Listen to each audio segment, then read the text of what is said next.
Aaron coming to you, and your community group in particular. Welcome to our new community group series. For the next 7 weeks, we are going to be taking a look at the Old Testament book of Ruth in a series that we're calling Kindness, Loyalty, and the Family of God. This is a wonderful, wonderful story. It's a story of redemption in which two widows experience the kindness of God in some very unexpected ways.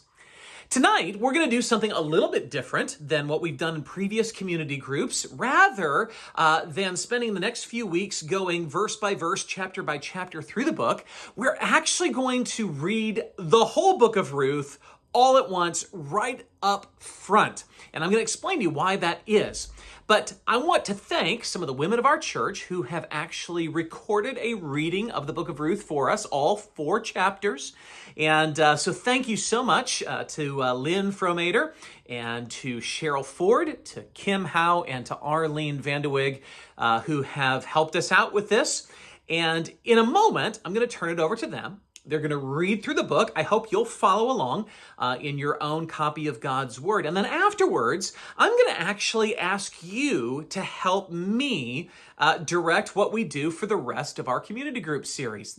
And so with the guidance of your community group leader, I want you to just talk about some of the themes that you notice in the book of Ruth. And your community group leader has some questions to help guide you through that. But here in just a moment, as we listen to the book being read, I want you to watch. Watch for the acts of God, the kindness of God, some theology that has to do with God. And then look for some human themes. And then your group will get to discuss some of these things. Your community group leader is going to report back to me on some of the things that you guys have discussed. And we're actually going to use that as the basis for what we do in the weeks to come. So I am so looking forward to what you're going to share tonight. And I'm really looking forward to spending some time in the book of Ruth. So without further ado, the book of Ruth. In the days when the judges ruled, there was a famine in the land, and a man of Bethlehem in Judah went to sojourn in the country of Moab, he and his wife and his 2 sons. The name of the man was Elimelech, and the name of his wife Naomi, and the names of his 2 sons were Mahlon and Chilion.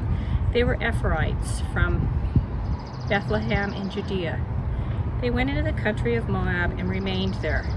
But Elimelech, the husband of Naomi, died, and she was left with her 2 sons. These took Moabite women. The names of one was Orpah, and the name of the other Ruth. They lived there for about 10 years, and both Mahlon and Chilion died, so that the woman was left with her 2 sons she was left without her 2 sons and her husband. Then she arose with her daughter-in-laws to return from the country of Moab, for she had heard in the fields of Moab that the Lord had visited his people and given them food. So she set out from the place where she was with her 2 daughter-in-laws, and they went on their way to return to the land of Judah. But Naomi said to her 2 daughter-in-laws, "Go, return each of you to her mother's house. May the Lord deal kindly with you as you have dealt with the dead and with me. The Lord grant that you may find rest, each of you, in the house of her husband." Then she kissed them, and they lifted up their voices and wept. And they said to her, "No, we will return with you to your people." But Naomi said, "Turn back, my daughters. Why will you go with me? Have I yet sons in my womb that they may become your husbands? Turn back, my daughters. Go your way, for I am too old to have a husband. If I should say I have hope, even if I should have a husband this night and should bear sons, would you therefore wait till they were grown? Would you therefore refrain from marrying? No, my daughters, for it is exceedingly bitter to me for your sake that the hand of the Lord has gone out against me." Then they lifted up their voices and wept again. And Orpah kissed her mother-in-law, but Ruth clung to her. And she said, "See, your sister-in-law has gone back to her people and to her gods. Return after your sister-in-law." But Ruth said, "Do not urge me to leave you or to return from following you. For where you go, I will go, and where you will lodge, I will lodge. Your people shall be my people, and our God my God." Where you die, I will die, and there will I be buried. May the Lord do so to me, and more also, if anything but death parts me from you." And when Naomi saw that she was determined to go with her, she said no more. So the two of them went on until they came to Bethlehem. And when they came to Bethlehem, the whole town was stirred because of them. And the women said, "Is this Naomi?" She said to them, "Do not call me Naomi, call me Mara, for the Almighty has dealt very bitterly with me. I went away full, and the Lord has brought me back empty. Why call me Naomi when the Lord has testified against me, and the Almighty has brought calamity upon me?" So Naomi returned, and Ruth the Moabite, her daughter-in-law, with her, who returned from the country of Moab. And they came to Bethlehem at the beginning of barley harvest. Now Naomi had a relative of her husband's, a worthy man of the clan of Elimelech, whose name was Boaz. And Ruth the Moabite said to Naomi, "Let me go to the field and glean among the ears of grain after him in whose sight I shall find favor." And she said to her, "Go, my daughter." So she set out and went out and gleaned in the field after the reapers, and she happened to come to a part of the field belonging to Boaz, who was of the clan of Elimelech. And behold, Boaz came from Bethlehem, and he said to the reapers, "The Lord be with you."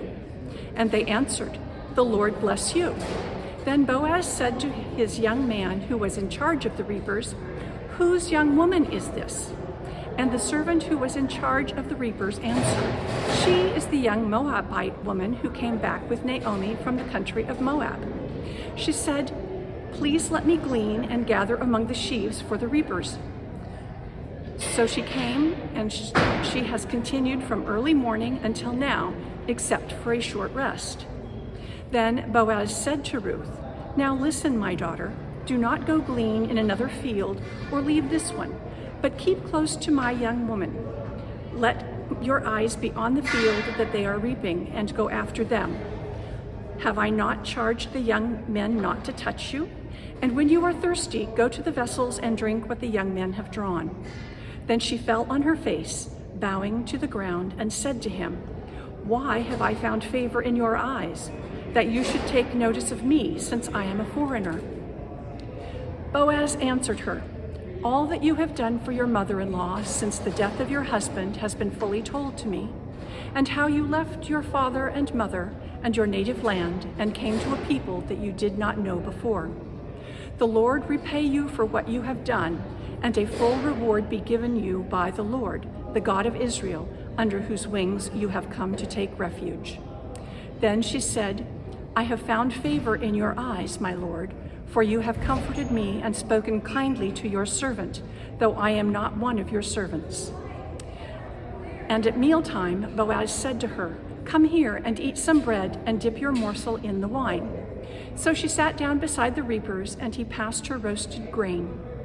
And she ate until she was satisfied, and she had some left over. When she rose to glean, Boaz instructed his young men, saying, "Let her glean even among the sheaves, and do not reproach her. And also pull out some of the bundles for her, and leave it for her to glean, and do not rebuke her." So she gleaned in the field until evening. Then she beat out what she had gleaned, and it was about an ephah of barley. And she took it up and went into the city. Her mother-in-law saw what she had gleaned. She also brought out and gave her what food she had left over after being satisfied. And her mother-in-law said to her, "Where did you glean today? And where have you worked? Blessed be the man who took notice of you." So she told her mother-in-law with whom she had worked, and said, "The man's name with whom I worked today was Boaz." And Naomi said to her daughter-in-law, "May he be blessed by the Lord, whose kindness has not forsaken the living or the dead." Naomi also said to her, "The man is a close relative of ours, one of our redeemers." And Ruth the Moabite said, "Besides, he said to me, 'You shall keep close by my young men until they have finished all my harvest.'" And Naomi said to Ruth, her daughter-in-law, "It is good, my daughter, that you go out with his young women, lest in another field you be assaulted." So she kept close to the young women of Boaz, gleaning until the end of the barley and the wheat harvests, and she lived with her mother-in-law. Then Naomi, her mother-in-law, said to her, "My daughter, should I not seek rest for you, that it may be well with you? Is not Boaz our relative, with whose young women you were? See, he is winnowing barley tonight at the threshing floor. Wash therefore and anoint yourself, and put on your cloak, and go down to the threshing floor. But do not make yourself known to the man until he has finished eating and drinking. But when he lies down, observe the place where he lies. Then go and uncover his feet and lie down, and he will tell you what to do." And she replied, "All that you say I will do." So she went down to the threshing floor and did just as her mother-in-law had commanded her. And when Boaz had eaten and drunk, and his heart was merry, he went to lie down at the end of the heap of grain. Then she came softly and uncovered his feet and lay down. At midnight the man was startled and turned over, and behold, a woman lay at his feet. He said, "Who are you?" And she answered, "I am Ruth, your servant. Spread your wings over your servant, for you are a redeemer." And he said, "May you be blessed by the Lord, my daughter. You have made this last kindness greater than the first, and that you have not gone after young men, whether poor or rich. And now, my daughter, do not fear. I will do for you all that you ask, for all my fellow townsmen know that you are a worthy woman. And now it is true that I am a redeemer. Yet there is a redeemer nearer than I. Remain tonight, and in the morning, if he will redeem you, good, let him do it.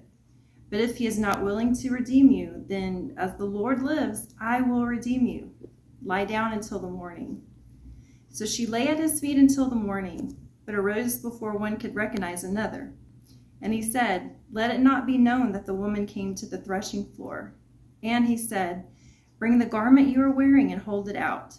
So she held it, and he measured out 6 measures of barley and put it on her. Then she went into the city. And when she came to her mother-in-law, she said, "How did you fare, my daughter?" Then she told her all that the man had done for her, saying, "These 6 measures of barley he gave to me. For he said to me, 'You must not go back empty-handed to your mother-in-law.'" She replied, "Wait, my daughter, until you learn how the matter turns out. For the man will not rest, but will settle the matter today." Meanwhile, Boaz went up to the town gate and sat there. When the kinsman redeemer he had mentioned came along, Boaz said, "Come over here, my friend, and sit down." So he went over and sat down. Boaz took 10 of the elders of the town and said, "Sit here," and they did so. Then he said to the kinsman redeemer, "Naomi, who has come back from Moab, is selling the piece of land that belonged to our brother Elimelech. I thought I should bring the matter to your attention and suggest that you buy it in the presence of these seated here and in the presence of the elders of my people. If you will redeem it, do so. But if you will not, tell me, so I will know. For no one has the right to do it except you, and I am next in line." "I will redeem it," he said. Then Boaz said, "On the day you buy the land from Naomi and from Ruth the Moabitess, you acquire the dead man's widow in order to maintain the name of the dead with his property." At this, the kinsman redeemer said, "Then I cannot redeem it because I might endanger my own estate. You redeem it yourself, I cannot do it." Now in earlier times in Israel, for the redemption and transfer of property to become final, one party took off his sandal and gave it to the other. This was the method of legalizing transactions in Israel. So the kinsman redeemer said to Boaz, "Buy it yourself," and he removed his sandal. Then Boaz announced to the elders and all the people, "Today you are my witnesses that I have bought from Naomi all the property of Elimelech, Kilion, and Mahlon. I have also acquired Ruth the Moabitess, Mahlon's widow, as my wife, in order to maintain the name of the dead with his property, so that his name will not disappear from among his family or from the town records. Today you are witnesses." Then the elders and all those at the gate said, "We are witnesses. May the Lord make the woman who is coming into your home like Rachel and Leah, who together built up the house of Israel. May you have standing in Ephratah and be famous in Bethlehem. Through the offspring the Lord gives you by this young woman, may your family be like that of Perez, whom Tamar bore to Judah." So Boaz took Ruth, and she became his wife. And the Lord enabled her to conceive, and she gave birth to a son. The woman said to Naomi, "Praise be to the Lord, who this day has not left you without a kinsman redeemer. May he become famous throughout Israel. He will renew your life and sustain you in your old age. For your daughter-in-law, who loves you and is better to you than 7 sons, has given him birth." Then Naomi took the child, laid him in her lap, and cared for him. The women living there said, "Naomi has a son," and they named him Obed. He was the father of Jesse, the father of David. This then is the family line of Perez. Perez was the father of Hezron, Hezron the father of Ram, Ram the father of Amminadab, Amminadab the father of Nahshon, Nahshon the father of Salom, Salom the father of Boaz, Boaz the father of Obed, Obed the father of Jesse, and Jesse the father of David.